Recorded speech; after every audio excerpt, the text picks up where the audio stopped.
आयो मत देख लो उसको Hmm? We're live. इसको देखो आके Okay.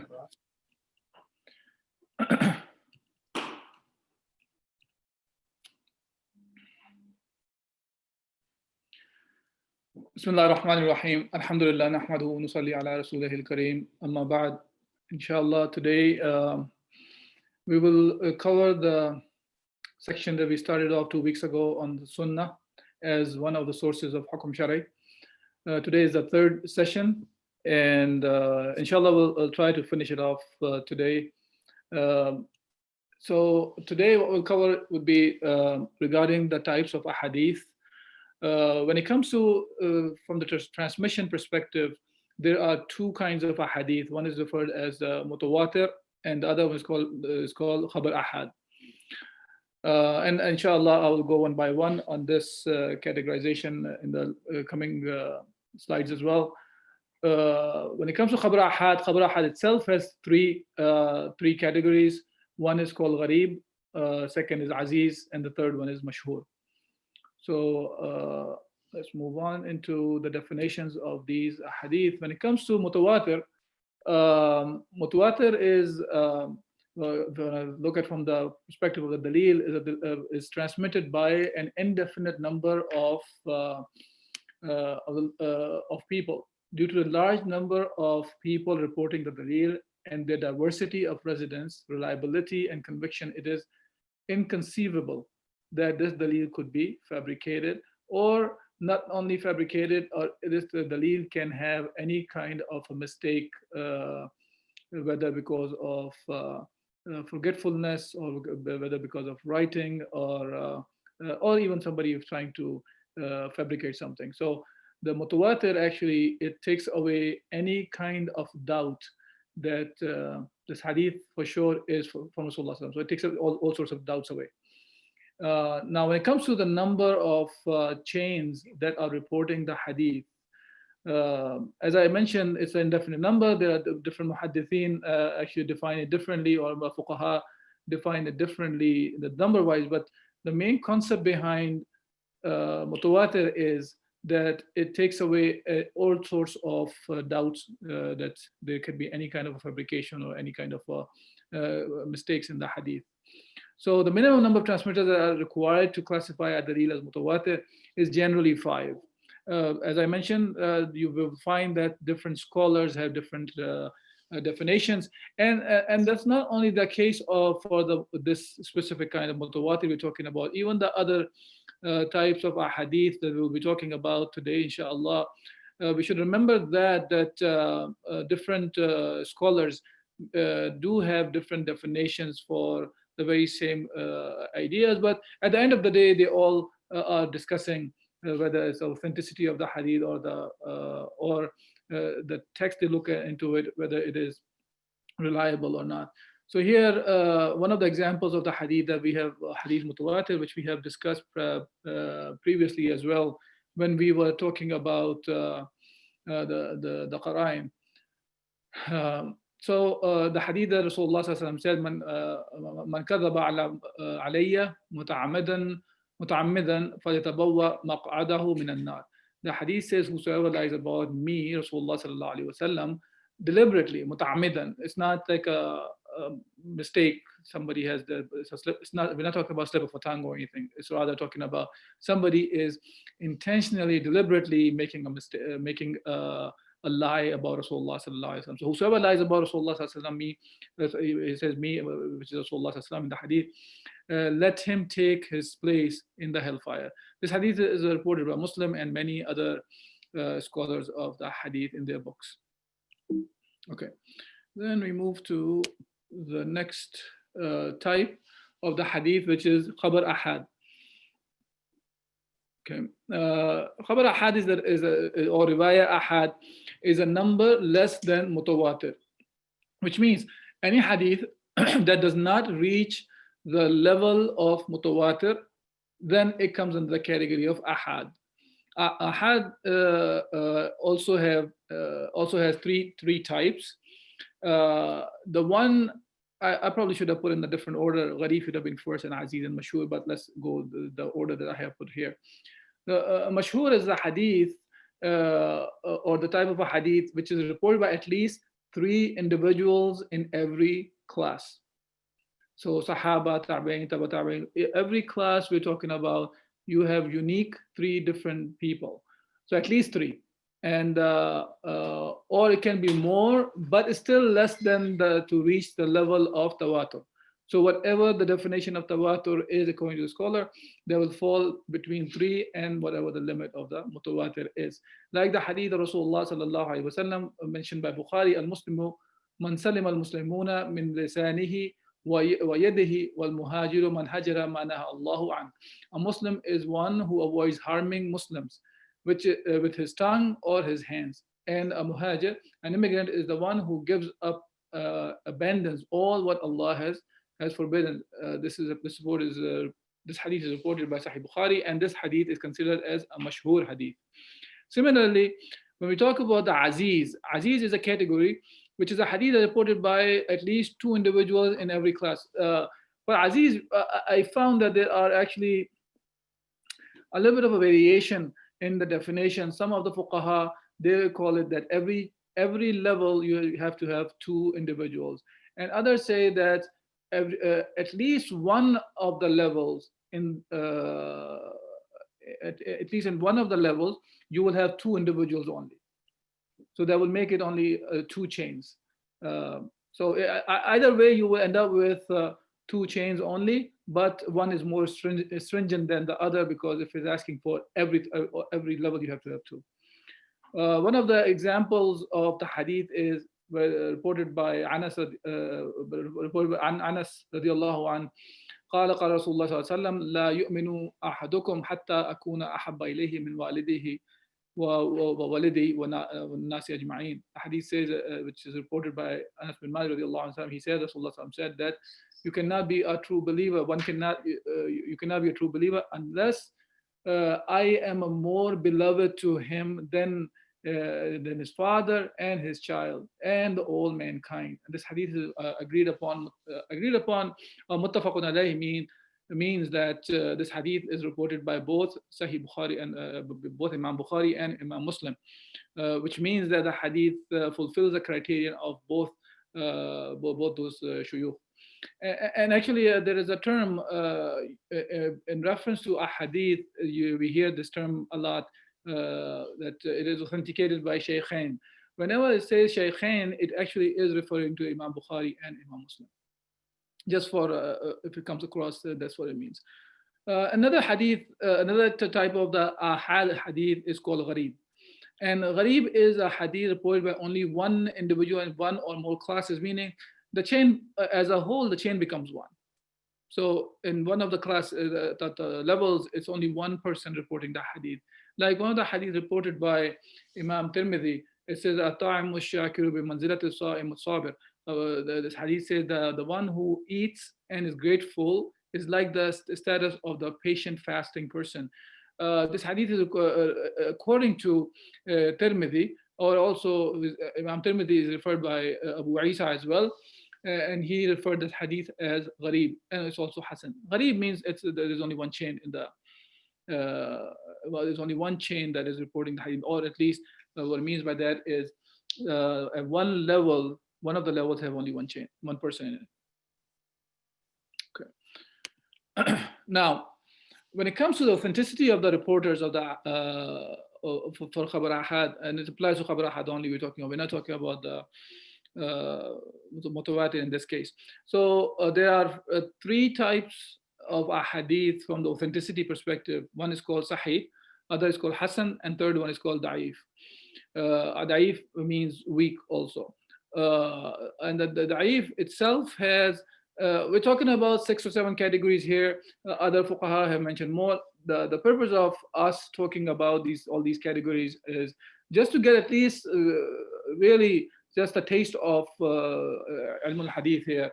We are not going in any way, any kind of a detail, just so that you know, I mean, when it comes to the science of the hadith, even the course-wise, the course goes on for about a year or so when they're teaching this science of the hadith. So we are barely touching just the definitions of the subject. Okay, when it comes to Sahih, Sahih hadith is narrated by Adl. Adl is a person. So any of the hadith, which is when we look at the authenticity of the hadith, you look at the narrator, reporter of the hadith, and you look at his conducts. So he has to have, he's not known for any kind of misconduct. So he's Adl. And second thing is he has to be dabit. And dabit means that he is accurate in reporting whatever he has memorized. Uh, and a person who has adl and dabt is considered as trustworthy or thiqa. A hadith which is reported by adl and dabit person from another person of similar qualities until the end of the report. So all the people in the chain have these qualities, then this hadith will be referred as a sahih hadith. Okay. So also besides the adl and dabt of the reporters, you also look at that as that what the one report we're talking about, which may be sahih from the perspective of the chain, but it does not contradict any other multiple other credible reporters, which is called shudud. So there is no shudud in the hadith also. So that's the definition of the sahih. When it comes to hasan, Hasan, it has two definitions. One is the hadith which meets the requirements of Sahih to a lesser degree. So you may have some issues with some of the reporters, but it's not the one that can make it weak even. So it's in between Da'if and the Sahih. And the hadith which is acceptable by the majority of the fuqaha. So these are the two definitions for the Hasan hadith. When it comes to Da'if, which we'll discuss in the next slide, a weak hadith which does not meet the requirement of either Sahih or the Hasan hadith. It can be one of the following. So Da'if itself have multiple categories. Okay, for some reason the three became one again. Anyways, so first one is Mu'allaq. Mu'allaq is a hadith. So if you recall this, let me go back so we will kind of remember what I meant by the chain. So last week we talked about this. So this is a sanad. For example, tabaqa 1, 2, 3, 4, 5, 6 are mentioned over here. All these 6 people are the people who are reporting this hadith. Of course, the last one is Imam Bukhari, because this hadith is reported by Bukhari. So Bukhari is saying that hadathna Humaydi. So Humaydi Abdullah bin Zubayr, he is in the tabaqa 1. And then Sufyan is in the second one, and third and fourth and fifth and sixth. So this is the sanad. So each person in the sanad will be verified by the muhaddith about his adl and dabt, and also that if he really lived in the era where he could even meet the person that he's saying that he heard it from. Not only he could meet, but he has met the person as well. Okay, so this is the chain that we are talking about. So now, when we talk about mu'allaq, if this one, the one tabaqa 1 mentioned here, that one is missing, meaning now Imam Bukhari is directly reporting from Sufyan, for example, here. In that case, we will consider that this hadith is mu'allaq, or even one, or even later on any of these. Besides the first one, more of these levels of people are missing in the chain, then this hadith will be considered as mu'allaq. Okay, so probably I should have kept that slide along, everyone, but just keep that in mind, the one I showed. Inshallah, that would help. Oops. Okay, so we were here. Okay, then second one is mu'addal. And mu'addal is the hadith which is missing 2 or more consecutive reporters. So that's a problematic one. So mu'allaq can have only one missing, which is the first one from the top. Whichever we're gonna look at it, top or bottom. So it says mu'allaq is like a hanging. Mu'addal has missing 2. Munqata is a hadith which is interrupted in the class. So one of the classes are missing. One of the tabaqat are missing there. So obviously mu'addal is munqata also. So is mu'allaq is also munqata. So this is just saying that there's a interruption in the classes. Then ashadh. So ashadh, we kind of talked about it when we're talking about the Sahih hadith, that the hadith should not have shuzuz in it to be Sahih as well. So in this case, the hadith, which is which one credible reporter reports actually something. So the whole chain is credible, but it actually disagrees with other credible reporters. So multiple reporters are reporting something else, while a single one is reporting something else, and they all are authentic hadith, sahih hadith. So now this hadith will be considered as shadh, and it may not be, it cannot be accepted then. First one is mu'allal, or the hadith that has ilal, hadith whose sanad seems to be fine, but due to some reason discovered by the scholars, it is discredited. So these are the hadith actually. A muhaddith is the one, or the one who has deep knowledge of the hadith. He can sense it. He can tell that there is something wrong. And this is not only for the hadith. Actually, we can find in many other fields as well that you can tell certain things. If you are in the field that you're working for a long period of time, you may not see all the evidences in front of you, but just by looking at at an incident, you can tell there is something is wrong here, and you can tell it. So similarly, when talk about the hadith here, they can tell there is something, some problematic thing in the hadith, and they can discover it, and the hadith can be discredited based on that error. Hadith munkar is kind of similar to ashad in a different manner.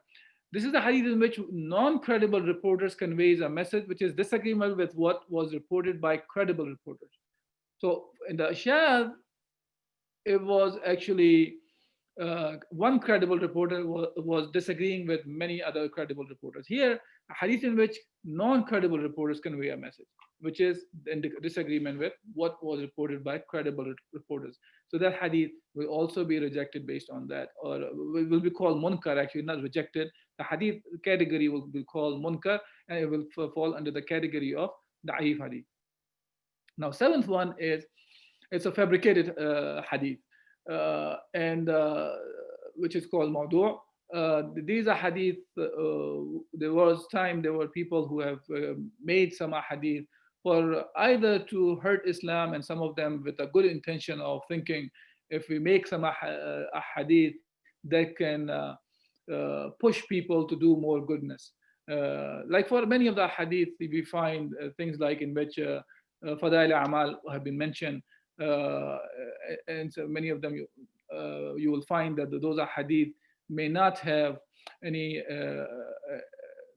authentic chain. As a matter of fact, you'll find that may be fabricated. So the fabricated hadith, of course, cannot be accepted. And those are hadith are categorized as mawdu' hadith. So when you hear those are hadith, you know that these are not the hadith you're supposed to follow.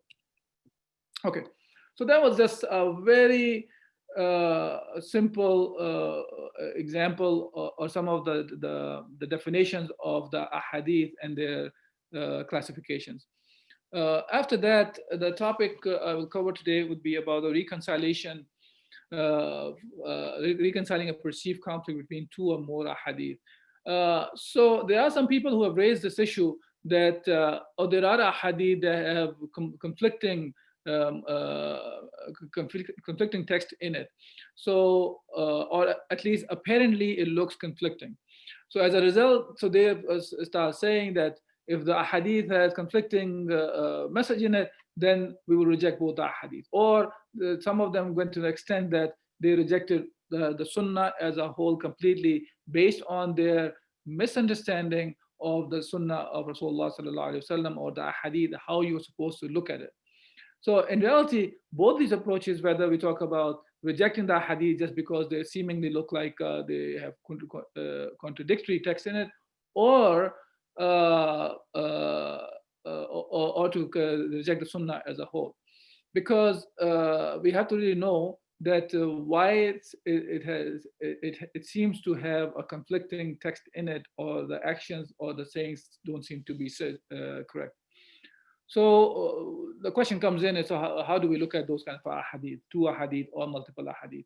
So firstly, and there are three of those cases, inshallah, I will discuss here today. There could be more, but these are the ones just to get an idea how to reconcile the ahadith. Firstly, first to understand, there can be no conflict whatsoever between the sayings and the actions of Rasulullah sallallahu alaihi wasallam, saying and or actions of Rasulullah sallallahu alaihi wasallam, except in some cases that seem conflicting, but it's not really conflicting. We have to really understand what it means. Like the Rasulullah sallallahu alaihi wasallam says, "Kuntu nahitukum an ziyarat al-qubur fazuruha."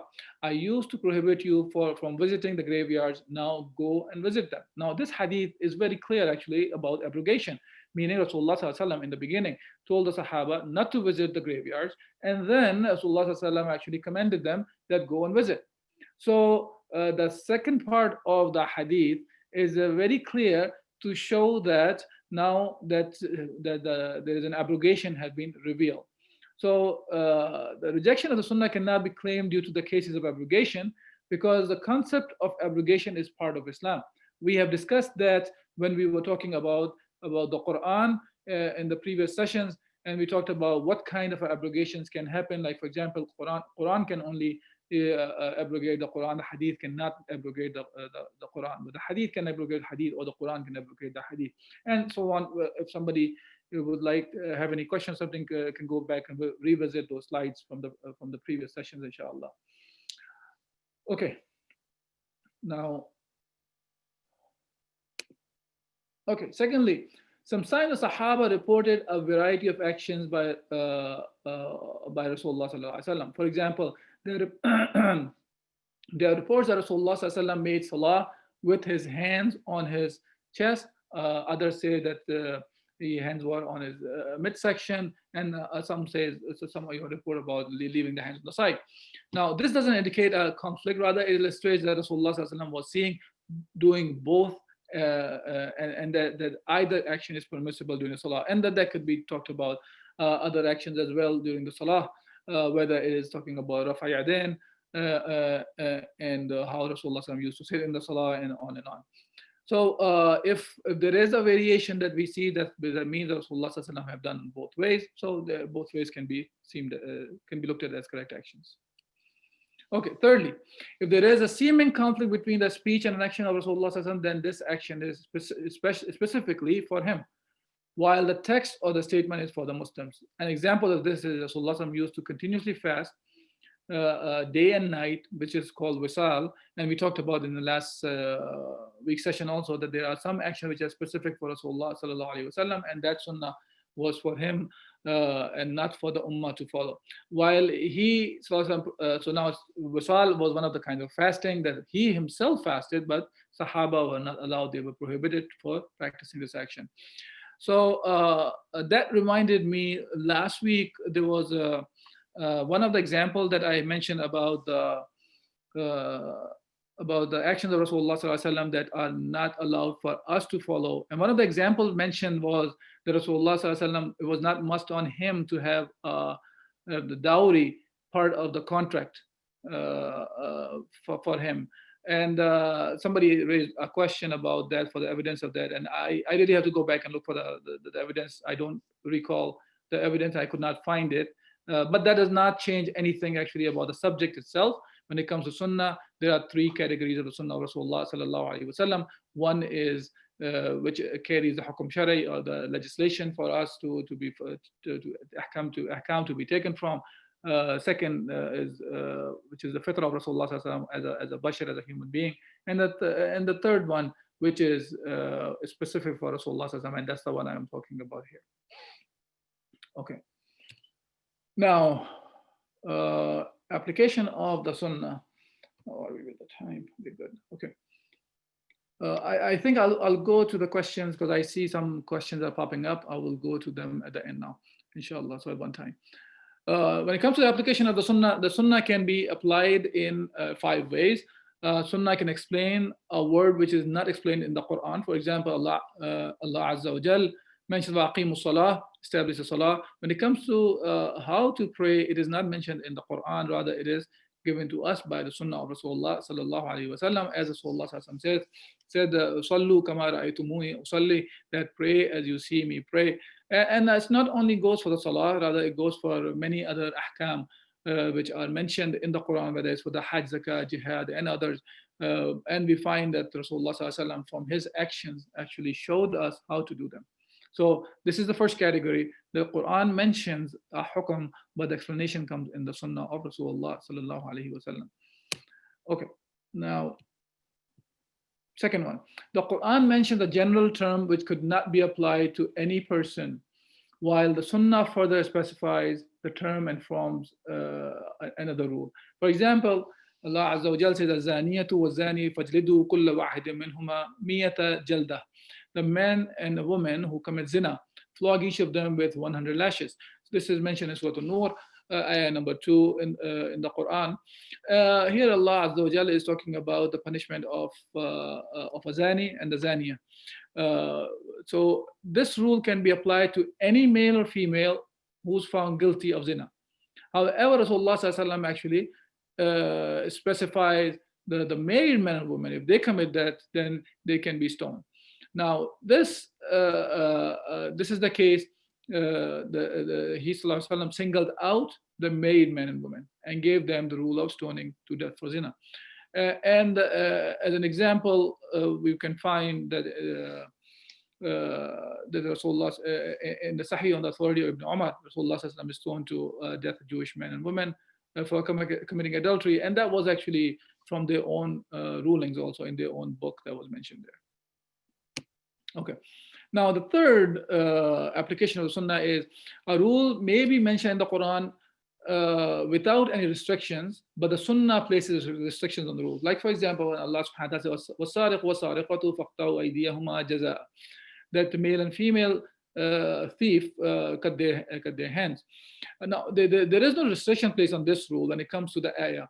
But from the Sunnah of Rasulullah sallallahu alaihi wasallam, we can find that there's quite a few restrictions are placed. For example, that there's a specific nisab is needed for stealing, for hand to be cut. It's not like anything has been stolen and a person's hand can be cut.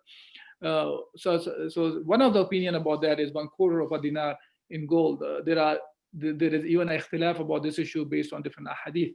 Again, that goes back into the issue of reconciliation, how you take the hadith and you put them together and extract the rulings out of it.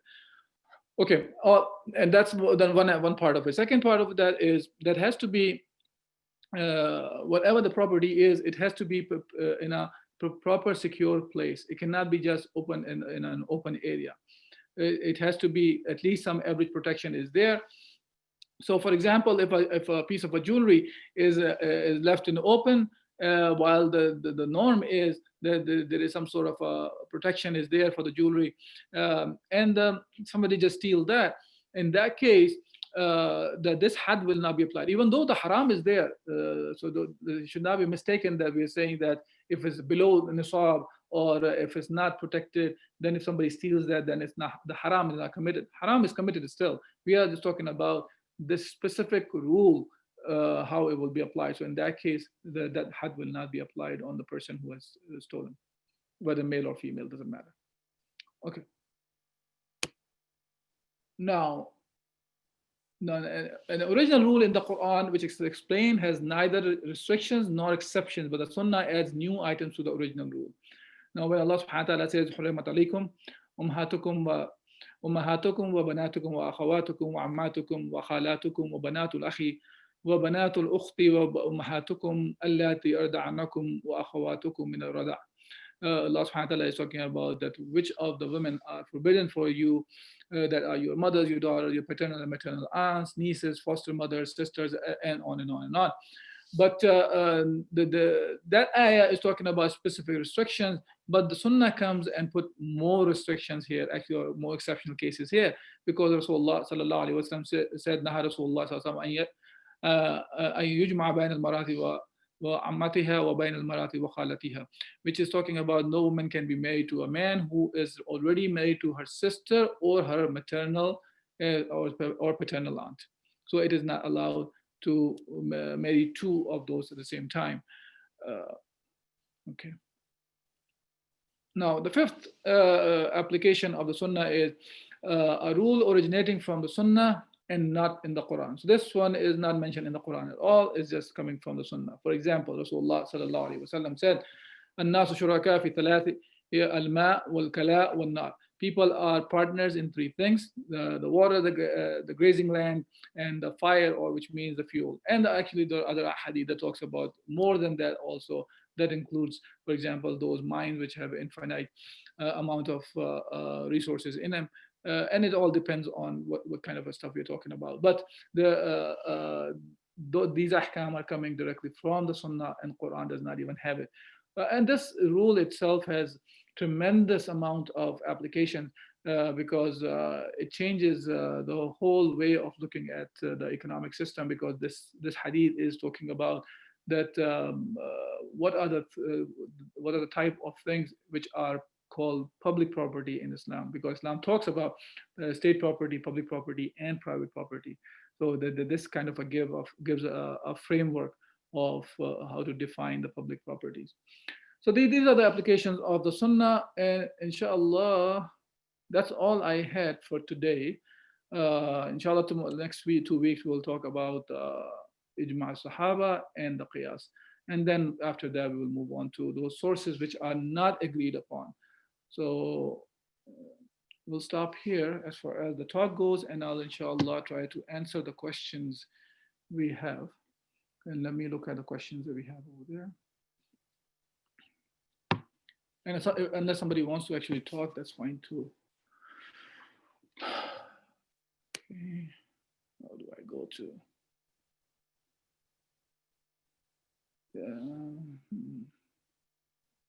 I'm trying to figure out how to. Okay. I can read it off to you. No, I got it now. Chat. Okay. So question is number one is three persons at each level the same as having three chains of narrators?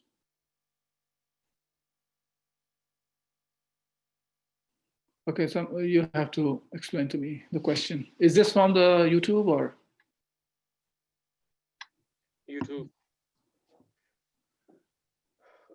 YouTube. Three persons at each level, the same as having three chains of narrators. Yes, okay, I got what you mean. So yeah, so if at every level is three persons at each level. Yeah, so every level you have the three chains will be the chains will be considered three if at every level you have a unique person, different person. So none of those levels have the same. So you cannot have, for example, one tabi'. There are two tabi'is who are reporting to 3 or 4 or 5 or 500 people. That will still consider as two chains. So for that to be, you have to have three unique tabi'i. They're reporting to three unique taba tabi'i, and on until the last person. That would be considered as three unique chains. Yes. Okay, in your slide on Da'if Hadith, what's the difference between interruption in the class and missing a report in the chain? Okay, let me go back.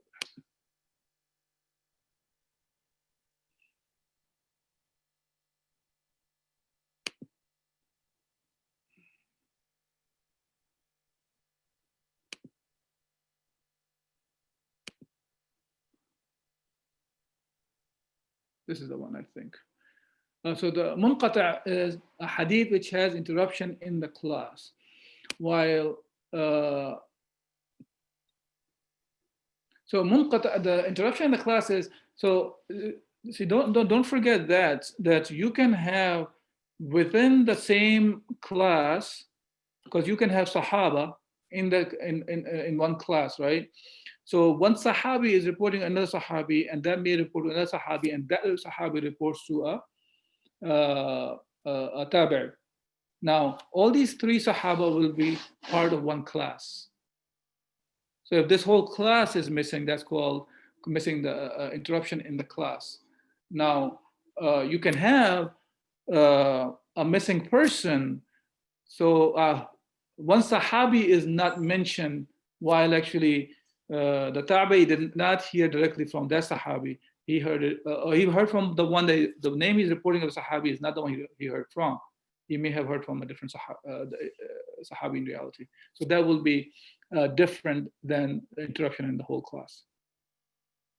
Okay. In your slide on Da'if Hadith, oh, that's the one I answered. Okay. So there were two questions, right? Any Yeah. other Yeah. questions? Yeah. One more on the Zoom. Go ahead. What? I am on the Zoom. I mean, one Yes. more. Yeah. Assalamu alaikum. The question is, how many mutawatir hadith we have with the criteria of 5? I do not have the number. As I said, you may find different numbers from different people. Even for, don't forget that even when we go by the 5, you can have ikhtilaf from the perspective of who consider the certain people as thiqa, while the others may not consider him a thiqa. And depends on it is coming from his writings or he's coming from his memory, and so there are too many things are involved. But I do not have the number. Maybe something can be looked up into. It is in hundreds or tens, or we're talking about I thousands? would say it would be in hundreds probably max. Okay. Jazakallah khair. How about you?